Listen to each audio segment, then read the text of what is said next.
Good day, and thank you for tuning in to yet another video of mine, Klassik King. Very much appreciated. So as I'm going through my changes and transformation in life, I'm grateful for those that stick by my side, that still love me. You know what I mean? That still give me good advice and hope and wish for nothing but the best for me. I'm very grateful for everyone in my life. So in this video, I like to go over emotional intelligence or emotional availability or unavailability in us men. I know I suffer from my own issues in life and my own trauma in life that can hinder me emotionalness or just lack of emotional availability in all different types of areas of my life. I like to apologize to my family for my lack of emotional availability and lack of, how can I say, emotional discipline sometimes. As men, we're taught, we're bred, we're just raised to be providers, protectors of the home. But sometimes, or a lot of the times, we miss out on the emotional needs of our family, our children, our wives, our brothers, our sisters. Sometimes we do everything else right, but the emotional side is what lacks. And I apologize for my family, for my emotional issues. Thank you for understanding. I hope this video can help other men or just people in general to identify the issues within their life and the issues that they have getting to the next step in their lives or being able to push their lives forward. I really think a lot of it is just we all have personal issues. We all have personal issues, and at some point we gotta muster up the strength to get through them, to want to get through them, and not keep going around the same circles in life.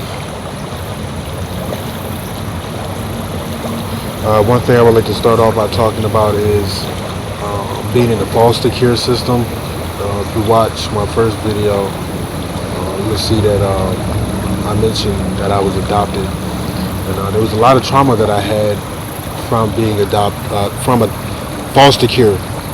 foster care system, and it's a lot of things that I just carried on throughout my life from going through those things. I was neglected in the system, abused verbally, even sexually. A lot of the times when people think of abuse or the abusers, I think they tend to think of or envision men. But in a lot of cases that I think are unknown, it can come from the women, and hence my case. My abuse really came from the women in the foster homes that were supposed to be taking care of me. I was sexually molested at a young age, made to touch a woman. Can't remember the ins and outs, but I do remember that. I do know that. Like I said, neglected. I remember this one time on my way to school. I think wherever the foster home was, it wasn't far away from the school that I was attending. And I was walking to school, and I found a couple dollars on the ground. And anybody knows anything about Philly, we're big on the water ice, Philly pretzels, and all that. So the school was selling pretzels, soft pretzels, and I ended up buying like 2 of them. I went home that day, and before I got inside, I wrapped up the pretzels and I placed them in the trash can, because I knew if I brought them inside, it would have been taken away from me for no reason. And not only that, I wasn't being fed every day. So what I did was, when everybody went to sleep, I went out and ate the pretzels because I knew I wasn't gonna get fed that night, and I didn't. So I went out to the trash can and unwrapped the pretzels and ate them. And they say the first 6 years are formidable to a human's life, to a child's life, on their personality, as an individual, and socially, how they're going to interact with the world, and themselves. So my first 6 years, I was adopted when I was 6. So I think probably going on to 7. And yeah, those first 6 years was tough for me. I'm glad that I'm finally, in therapy and getting the help that I need to overcome that trauma.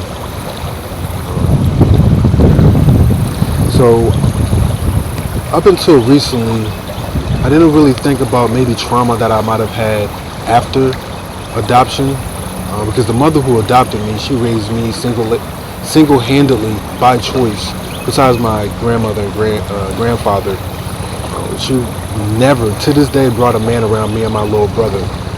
I can't even say she went on any dates. I really think she dedicated her life to raising me and him, and she did her best to give us the best. But with that, I think in a lot of single-parent homes, more often than not, the women are always the one having to provide for the child, or at least be there, mentally, physically, and just as a parent, being able to control your emotions when maybe you don't have the other partner in the picture, or able to be there to give you a break. And I think with my mother, she was also in the military, so I don't know if that had a play in it. But yeah, she was definitely a hard-working woman. She worked hard to give us a life that we can have experiences. We were probably like a middle-class family, and it's not the money that my family made, but what they did with their money. My grandparents did a good job of, they're hard working, and they just put their money into the house. And also grew up in the family house. But my mother, she worked very hard to give us what we had.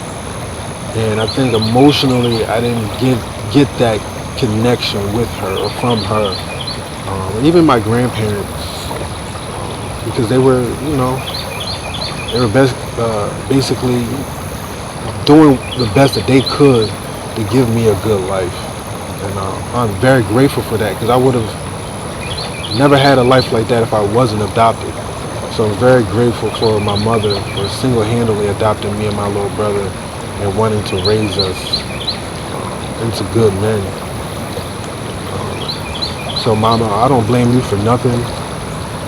I'm very happy and very proud to have been raised by you. And I think anybody that knows you can vouch for that. It's just me recognizing maybe some things that I might have missed out, or might have played a part into my issues as an adult, as a man. But I'm very grateful for the family who adopted me, because like I said, I would have never had a life like that if I wasn't adopted. So I'm grateful for God. Past relationships, I've only been in 3 relationships my whole life. My current one, my third one. I think the last 2, we were both probably dealing with daddy issues. Daddy issues, I think, run rampant in our families and our communities. Never knew my father. The only thing I know about my father is he was Haitian. My biological mother doesn't know too much information about him. But that's all I do know about my father. And like I said, my relationships, they were dealing with their own daddy issues. So I think with us both having emotional issues or trauma from our upbringing or childhood, 2 good people, 2 great people, just from opposite walks of life, trying to live a life together while dealing with our own internal issues that we have. And I think that really what makes a lot of good relationships suffer is that you have two good people but have trauma as individuals that they're working through and trying to have a happy life together, and they may be conflicting with one another, whatever the case may be. So as I mentioned before, we got to get rid of our trauma or deal with our trauma so that way we can have healthier relationships across the board. Whether that's your mother, your brother, your sister, your spouse, your aunt, your friends, your boss, whoever. Trauma is what holds us back from a lot. I think also for me, we're coming with that issue. So I've always known I was adopted when I was 6. I was very aware of what was going on. It wasn't until I was from 6 to the age of 22, 23, I wasn't in contact with my biological side of my family. And when I was 23, I came back in contact with my family. And up until that point, I didn't even really think about my father. Like, I was just happy to have the life that I had, and I've always been me. I've always been an individual. Just always kind of did my own thing. Yeah. I'm a gifted man, so I express myself in many different ways. But it wasn't until I came back in contact with my biological mother is when I started to have like questions on, about my father and everything. And the only thing, like I said, she told me that he was Haitian, of Haitian descent. So with that, I just started to research more. I knew a little bit about Haiti and John Basquiat, but not too much. So I just started doing some research and digging more on it, and it kind of gave me a sense of pride and that I came from a people like that. That my father came from a rich history of people, and I guess feeling like I never really had a true identity. My first, African experience would be from my first cousin. Her mother was Liberian, so I got to know when I was adopted that side of my family, my mother's brother. So his wife was Liberian, and that was the first experience that I had with African culture. And not being directly from that, it kind of made me, like, how can I put it? Maybe like when I first came across that African side of my family, I kind of felt a connection. Like I enjoyed the food, the music, the culture, and that was the first, like I said, African influence. And my last relationship, she was African, and that had a big influence on me as far as family and community. And her family is still my family. I don't look at them anything less. I hope God blesses them tremendously. But I've always just been proud of just my culture and who I am. And coming across that my father was Haitian, just wanted to be, I guess, more connected with that side of myself. Because I never really had, I felt like a true identity as far as, I'm an African American man, but I don't know my father, didn't know my mother until I was 23, came across her again, and to my biological side of my family and getting to know that side of my family. But I never really thought about it, even the whole identity part, until I came back and met my mother, my biological mother, when I was 22, 23.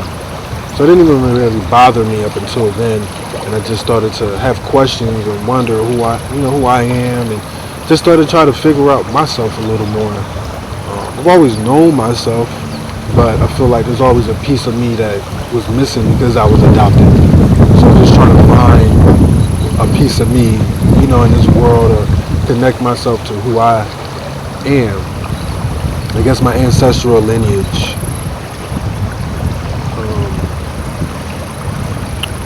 But all in all,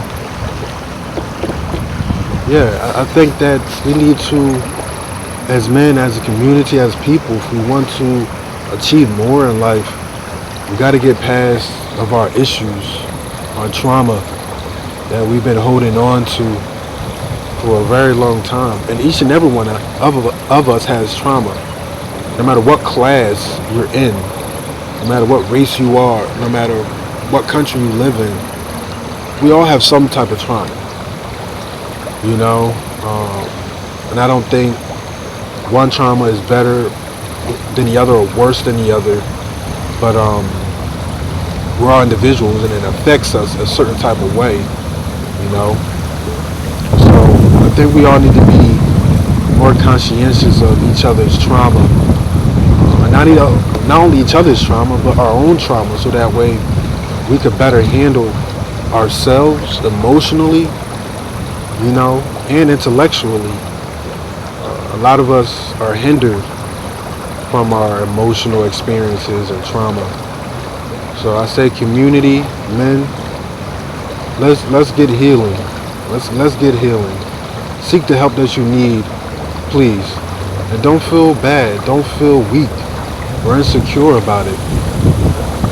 I know over time you'll feel better, but at least just take that step. Take that step, okay? The steps that I've been taking have definitely been good for me. Being able to have a therapist and talk it out, and get good feedback, good advice. And sometimes we don't even necessarily need the advice or feedback.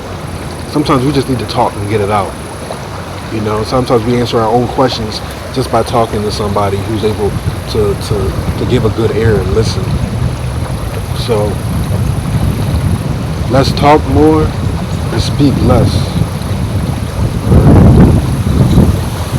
Get past your trauma. Let's work through it together. Peace and love.